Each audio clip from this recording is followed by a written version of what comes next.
Napangiti-ngitan si Vexana matapos marinig iyon. Tumingin siya kay Chelsea at sinabing, "Chelsea, bakit gustong makita ni Mr. McBride si Isabela? Tingin din ba niya nandaya si Isabela?" Nahihiyang ngumiti si Chelsea. "Hindi, huwag kang mag-alala." Dinala ni Chelsea si Isabela sa opisina. Binuksan ang pinto at nakita si Almaro na nakadikwatro sa couch. Kasama si Lucas at Rosita.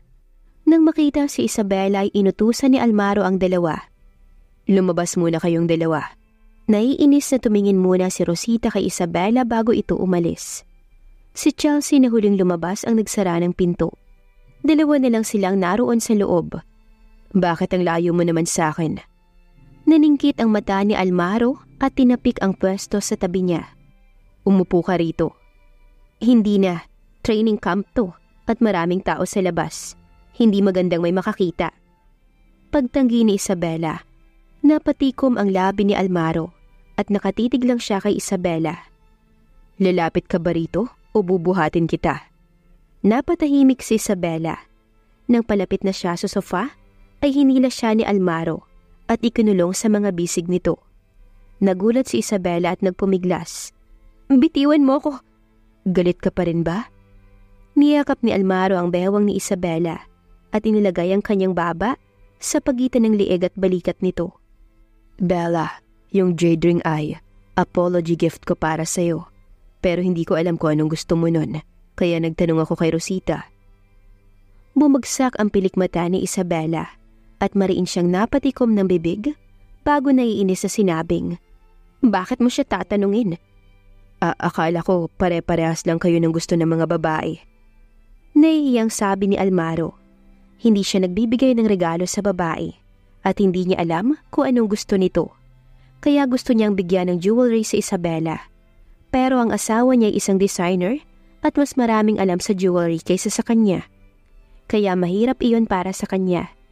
Walang masabi si Isabela. Kahit gaano pa kagalit si Isabela, nang makita ang matapat na ekspresyon ni Almaro habang nagpapaliwanag ito sa nagawa niyang mali, ay nawawala rin ang galit niya. Talagang tanga siya, ano? May napagtanto naman bigla si Almaro. Makikita ang tuwa sa medyo nakasara niyang mata. "Nagsiselos ka ba kasi iniisip mong binigyan ko ng jade ring si Rosita?" Wala nang iba pang magandang paliwanag sa galit na galit niyang reaksyon, kundi nagsiselos siya. Suminghal si Isabela at nag-iwas ng tingin. Bakit naman ako magsiselos? Yung taong hindi makuha yung gusto niya ay si Rosita at hindi ako. Pinapakita niya sa akin yun nung nakaraang araw. Nang masabi niya ang mga yun, naisip ni Isabela na parang hindi naman tama ang mga sinabi niya. "Bakit parang nagyayabang ako?" Itinaas ni Almaro ang kilay at ngumiti. "Tama, ikaw ang nakakuha sa akin at hindi siya. Wala talagang dahilan para magselos ka." Mahina siyang itinulak ni Isabela. "Pwede bang bitiwan mo muna ako? Office pa rin to. Baka may makakita sa atin." "Opisina to ni Lucas. Walang papasok dito." Dinampian ng halik ni Almaro ang leeg ni Isabela at hininaan ang boses niya. "Bella, miss na kita." Uminit ang pisngi ni Isabela. Para bang may mainit na kuryenteng dumadaloy sa katawan niya. "Sandali pa lang kitang hindi nakikita, pumayat ka na." Ipinasok ni Almaro ang kamay nito sa coat ni Isabela. Namula ang pisngi ni Isabela sa init at itinaas niya ang kamay niya. "Sira ulo ka!" Nangahampasin niya na ito, hinawakan ni Almaro ang kamay niya. Sobrang lambot ng braso nito. Ngumisi si Almaro habang hinahaplo si Isabela. "Be good." Nang tingnan si Almaro na inaasar siya gamit ang seryoso niyang muka, ang katagang barbarian in a suit ay sobrang bagay sa kanya. Mabilis na tinanggal ni Almaro ang tights ni Isabela. Pero biglang nagdilim ang mga mata ni Almaro. Ang dulo ng kanyang dila ay nasa likod ng kanyang mga bagang at parang may iniisip ito. Napansin ni Isabela na nakakatakot na sitwasyon, kaya sinubukan niyang tumakas mula rito. Sa kasamaang palad, umikot si Almaro at pinahiga siya sa couch. Nagmamadaling bumalik si Isabela sa dormitory habang nakabalot ng coat, pero nakasalubong niya si Rosita at Loriana. Napansin ni Rosita na namumula ang pisngi ni Isabela at medyo magulo ang buhok nito, pati na ang nakabalot na coat kay Isabela. Naisip niya kung anong nangyari matapos makipagkita ni Isabela kay Almaro. Nawala agad ang galit na makikita sa mga mata niya. Hindi pa to ang tamang oras. Hindi pa ako pwedeng kumilos. Una pa lang ay hindi na gusto ni Loriana si Isabela at mas lumala lang ang galit niya rito, lalo na nang manalo si Isabela sa assessment. Kaya nang makita niya itong palihim na bumabalik, hindi niya mapigilang husgahan ito. Sa itsura mo ngayon, paniguradong lumandi ka na naman sa kung sinong lalaki, no? Bahagyang nagdilim ang mata ni Isabela. Patagilid niya lang tinignan si Rosita at hindi pinansin si Loriana at umalis na roon. Ang hindi pinansin na si Loriana ay kinuha ang pagkakataong nandyan si Rosita at hinila ang coat ni Isabela. Nang matanggal ang coat, may ilang hiki sa leeg ni Isabela. Ang mga kamay ni Rosita na nasa gilid ng katawan niya ay napakuyom. Hindi niya alam na ang masungit at seryosong si Almaro ay mayroong ganitong wild at mahalay na side. Naging mapanglait agad ang ekspresyon ni Loriana nang makita iyon. Oh, sabi ko na nga ba, malandi ka. Kung kani-kaninong lalaki mo talaga ginagawa yan. Ang kapal naman ang mukha mong gawin yan dito sa training camp. Gaano ka ba kakati? Loriana, lagi mo nalang tinatawag na malandi ang iba. Ayan lang ba ang alam mong salita? At sinong sinasabi mong malandi? Ngumisi si Isabela sa kanya. Hindi mo ba alam na ikaw ang tinutukoy kong malandi? Magmamaang-maangan ka pa? Galit siyang tinitigan ni Loriana. Ngumiti ulit si Isabela. Okay, ngayon alam ko na. Yung malandi ang tumutukoy sa akin. Nang malaman niya ang pinaglaruan siya ni Isabela, naging mas galit pa ang ekspresyon ni Loriana. Ang lakas ng loob mong laitin ako. May tao talagang nakakalimutan agad kung gaano sila nasaktan matapos mawala ng sugat nila. Katulad ni Loriana na nakalimot kung paano siya binantaan ni Isabela nang lumapit ito at balak sampalin si Isabela. Naharangan ng sampal na iyon. Hinawakan ni Isabela ang braso nito at seryoso itong tinignan. Sa tingin mo ba dahil sa nangyari sa braso ko, hindi na kita masasaktan gamit ang isang kamay ko? Ikaw? Itinaas ni Isabela ang kaliwa niyang kamay at sinampal ng malakas ang pisngi ni Loriana. Napalingon sa kaliwa si Loriana at natulala. Naisip ni Rosita na tama lang kay Loriana na masaktan dahil hindi niya mapigilan ang sarili niyang magsalita ng kung ano-ano. Pero ganoon ba ka-arogante si Isabela para gawin yun sa harap niya? Lumapit siya kay Loriana at sinabi kay Isabela, Miss Taylor, medyo masama nga ang mga sinabi ni Loriana. Pwede mo naman siyang kausapin. Kailangan mo ba talagang manampal? Loriana? Nanliit ang mga mata ni Isabela at malamig na kumibot ang gilid ng kanyang mga labi. Magkakilala pala si Miss Jeronimo at si Loriana. Kaya pa alam ni Almaro ang insidente na nag-trespass ako sa restricted area? Pati ang mga nangyari sa pagitan namin ni Florante ay dahil sa kanilang dalawa? Natulala si Rosita pero ngumiti rin kaagad. Kilala ko halos lahat dito sa camp. May kakaiba ba ron? Wala akong pakialam sa kung sino mga kakilala mo, Miss Jeronimo. Pero sana hindi ka nangingialam sa mga bagay-bagay. Hindi ito ang unang beses na tinuruan ko ng leksyon si Loriana. Ang taong may maruming bunganga ay dapat lang masaktan. Inikot ni Isabela ang pulsuhan niya habang malamig na nakatitig kay Loriana. Nang makitang hindi sumasagot si Rosita kay Isabela, hinila siya ni Loriana at sinabing, Rosita, hindi mo kailangan matakot sa babaeng to. Mas malakas lang siya sa ordinaryong babae. Pero hindi siya magiging kasing galing katulad mo. May suporta ka ni Mr. McBride. Bahagyang nagbago ang ekspresyon ni Rosita. Napakarumi talaga ng bunganga ng babaeng to. Matutuwa ako kung sasabihin niya yun kapag ibang nasa harapan namin. Pero mas mapapahiya lang ako kung sasabihin niya yun sa harap ni Isabela. Hindi napansin ni Loriana ang pag-iiba ng ekspresyon ni Rosita at patuloy na tumitig kay Isabela. Binabalaan kita. Nandito ngayon si Mr. McBride sa training camp. Kaya kahit ano pang tapang mo, kung susubukan mo akong saktan ngayon, hindi. Isa pang sampalang nagpatulala palalo kay Loriana. Ang kapal ng mukha niya. Ngumiti ulit si Isabela. Tinatakot mo ba ako? Gusto mo bang tawagin ni Miss Jeronimo si Mr. McBride para kampihan ka? Lilinawin ko lang sa'yo ngayon. Sasampalin pa rin kita kahit nakatayo rito ngayon si Mr. McBride. Gusto mo bang subukan? Ikaw!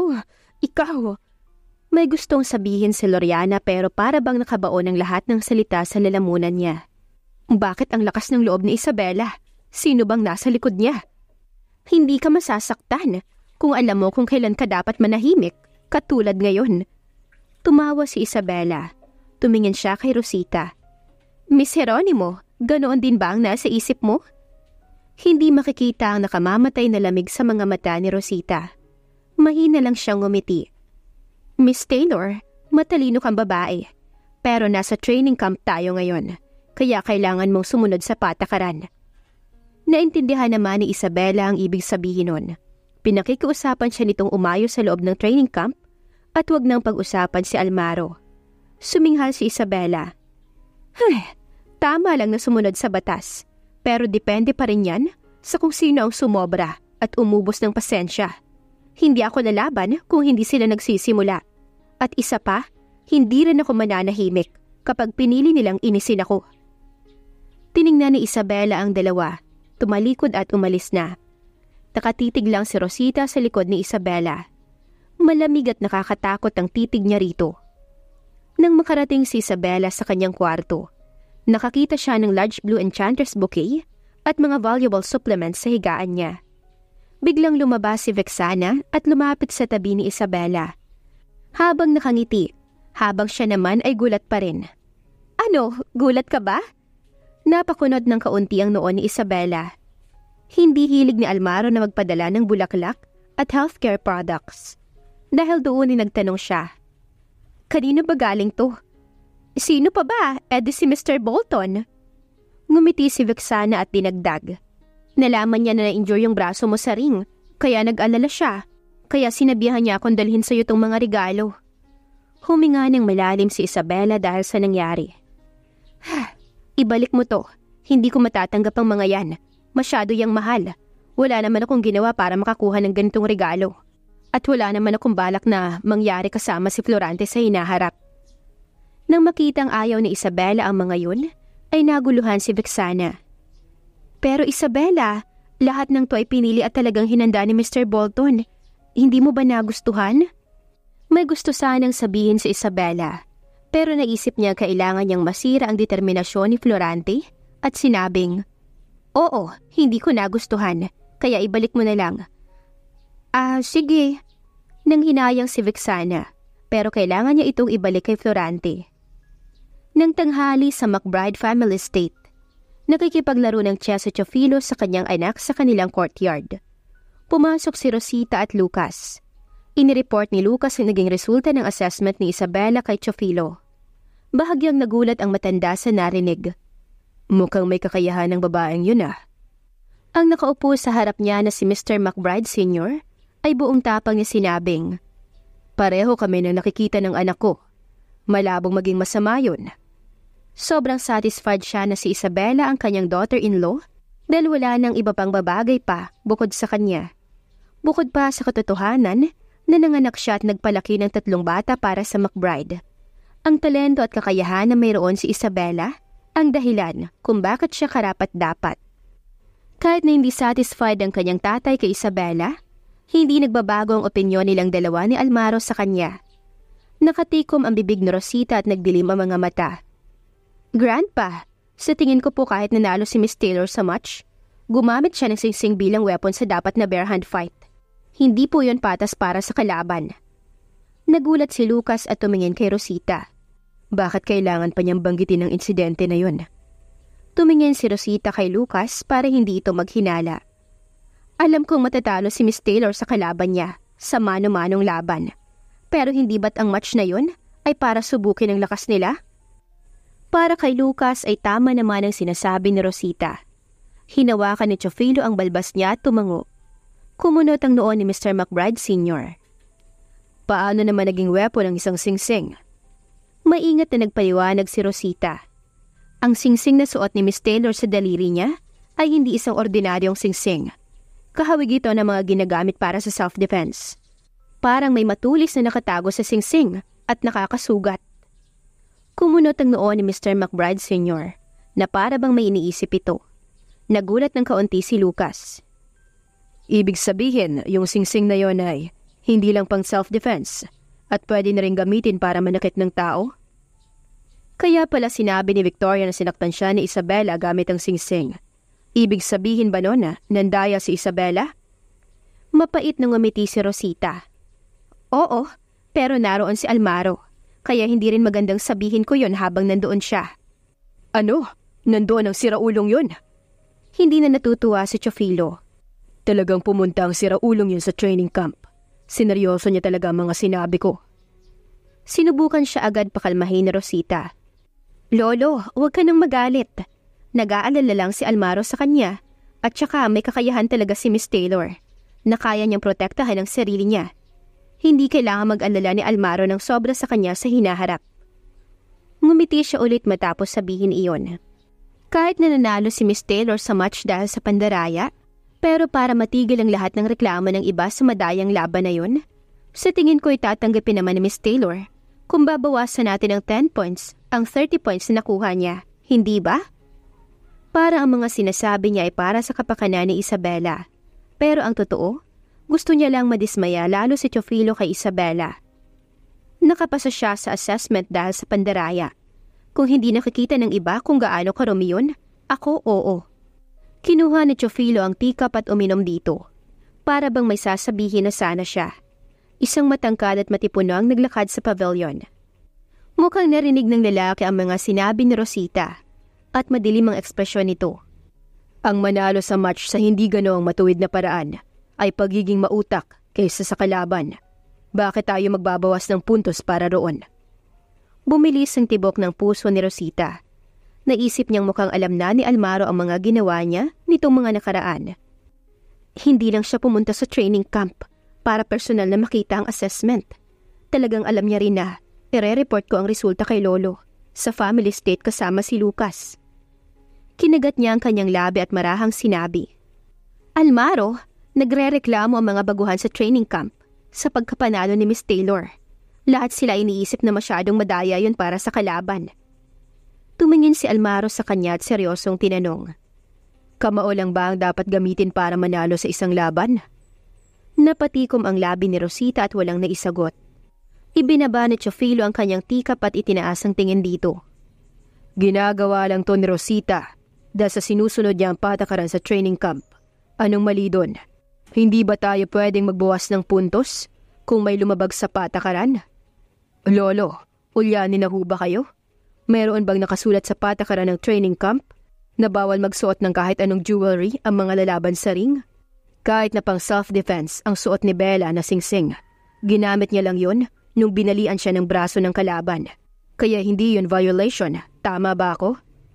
Napatigil sa Chofilo at natahimik. Seryosong nagpatuloy si Almaro. Hindi kailangang kamaulang ang gamit para manalo. Minsan, gagamit ka rin ng ibang paraan. Gagawin mo ang lahat ng makakaya mo para manalo. Hindi ba ganoon ang ginawa ng great-grandfather ko noon? Iniisip ba na lahat na ang great-grandfather ko ay kinayang magkaroon ng nakakatakot na reputasyon sa Stoslo noon? Dahil lang siya ay mataas at makapangyarihan? Naging legend lang siya dahil sa mga bagay na kaya niyang gamitin at gawin. Kahit na sino ay dapat alam kung paano kikilos sa iba't ibang laban na haharapin nila. Paano nila haharapin ang kalaban kung wala silang kakayahang manalo.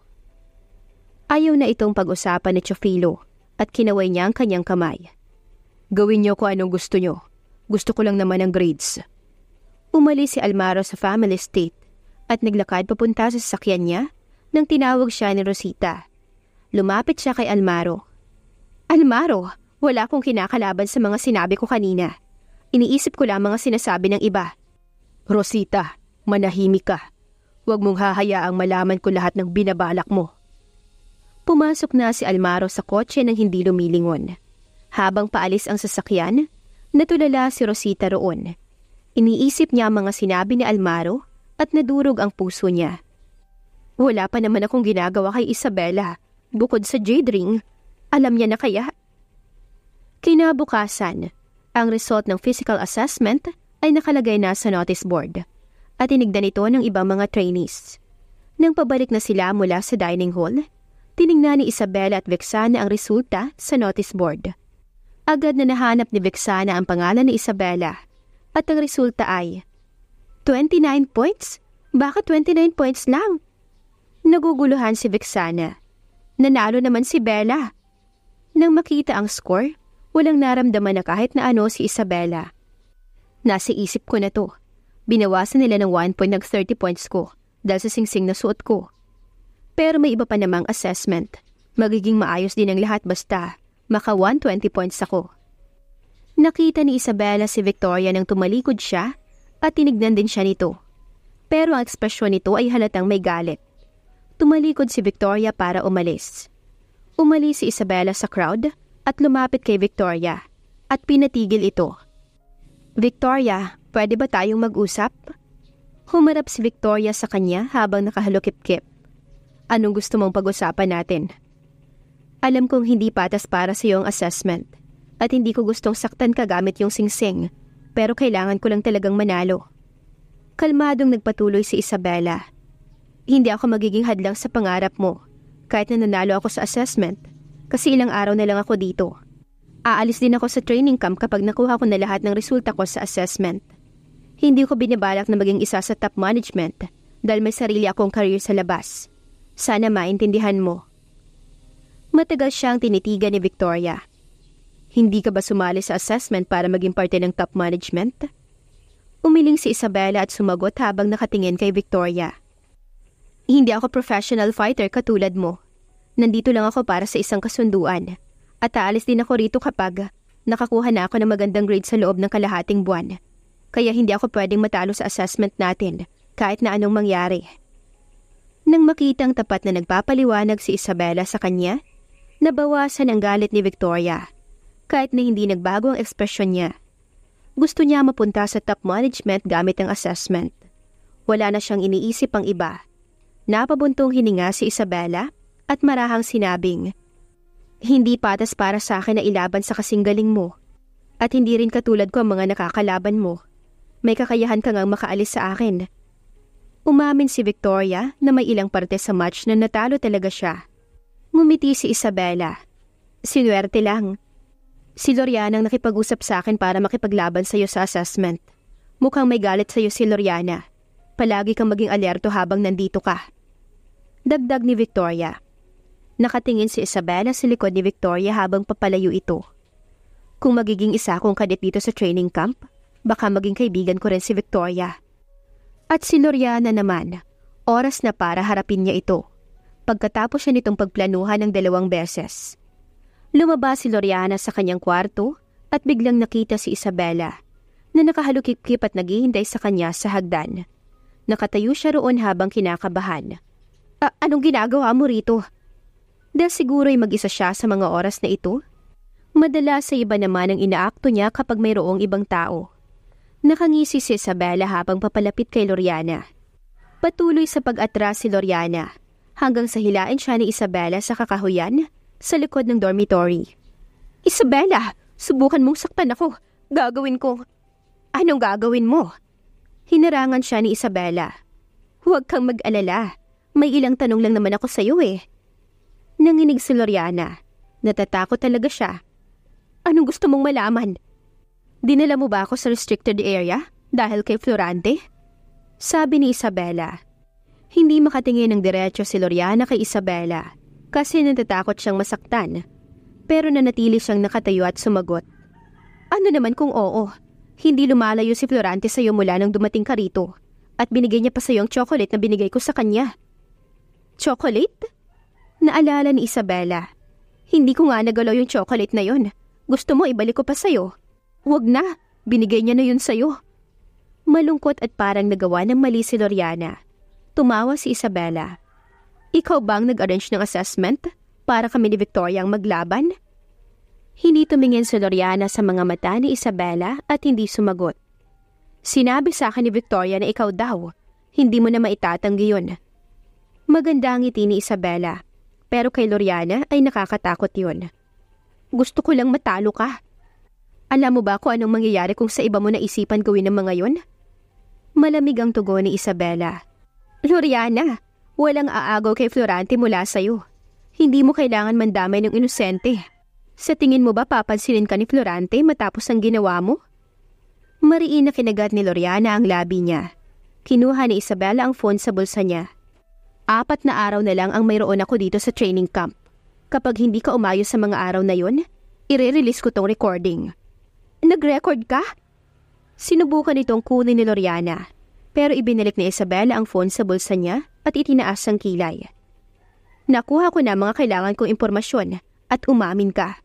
Sulitin mo na lang ang mga oras mo dito at huwag mo na akong paglaruan o pahihirapan kita. Paalis na si Isabela nang makita niya si Florante na nakatayo malapit sa kanya. Nang makita ni Loriana si Florante, para siyang nakakita na magliligtas sa kanya.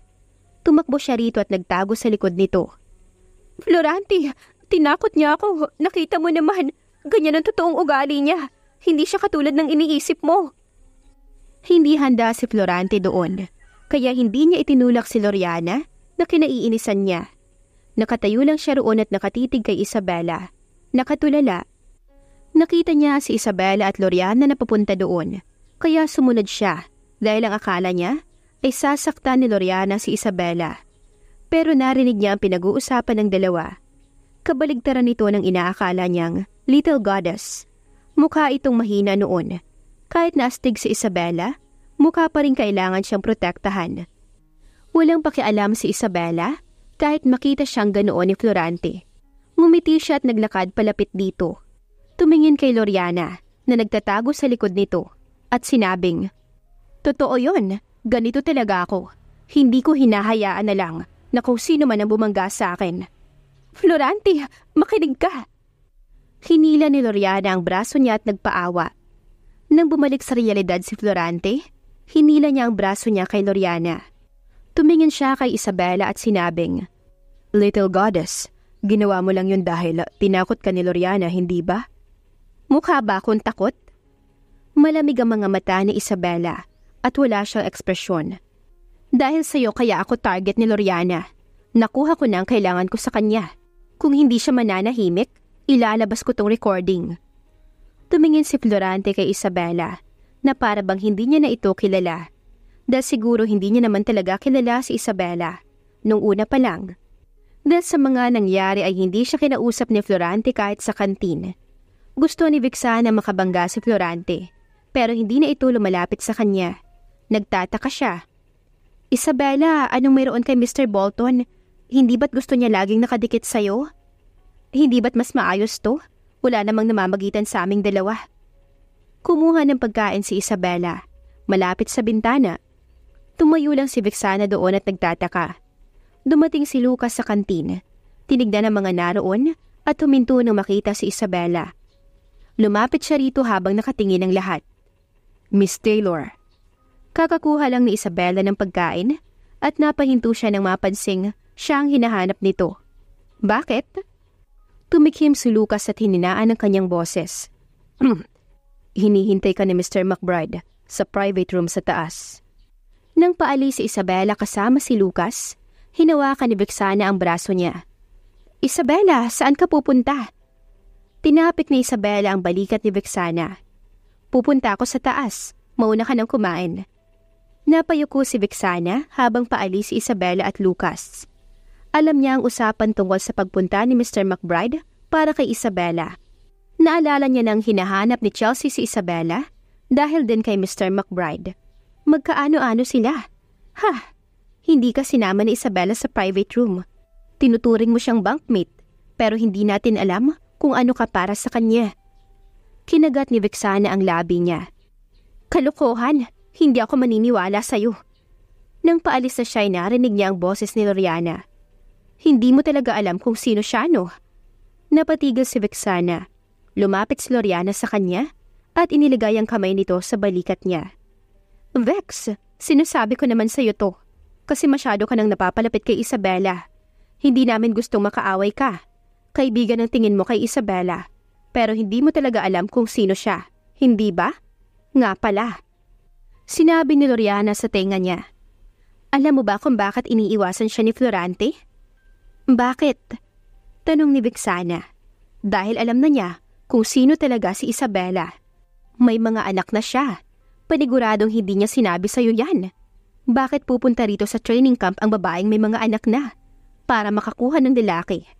Ano sa tingin mo ang dahilan kung bakit siya pumunta sa private room? Inilabas na ni Loriana ang lahat ng ebidensya na mayroon siya laban kay Isabela. Nakita rin yun ni Florante. Nadala si Vexana sa mga sinabi ni Loriana. Kahit na hindi niya gustong paniwalaan si Loriana, hindi niya talaga kilala si Isabela. Kahit tungkol sa parte na may mga anak na ito. At si Mr. McBride. Totoo ba talaga ang mga sinabi ni Loriana tungkol kay Isabela? Kaya ba umiwas si Florante dahil doon? Isipin mo na mabuti, Vex. Nilihim niya yun sa'yo kasi hindi kaibigan ng turing niya sa'yo. Bakit kumakampi ka pa rin sa kanya? Dahil sa mga sinabi ni Loriana, ay natauhan ang naguguluhang si Vexana. Kaibigan talaga ang tingin niya kay Isabela. Pero walang sinabi na kahit ano si Isabela tungkol sa sarili niya. Bakit niya kailangang maglihim kung kaibigan talaga ang turing niya kay Vexana? Ano ang mangyayari ngayong tila naguluhan si Vexana sa mga sinabi ni Loriana sa kanya tungkol kay Isabela? Ano ang mangyayari sa kalagitnaan ng ginagawang test kay Isabela? Dahilan para may kakaibang matuklasan sa kanya. Yan ang ating aalamin sa susunod nating kabanata.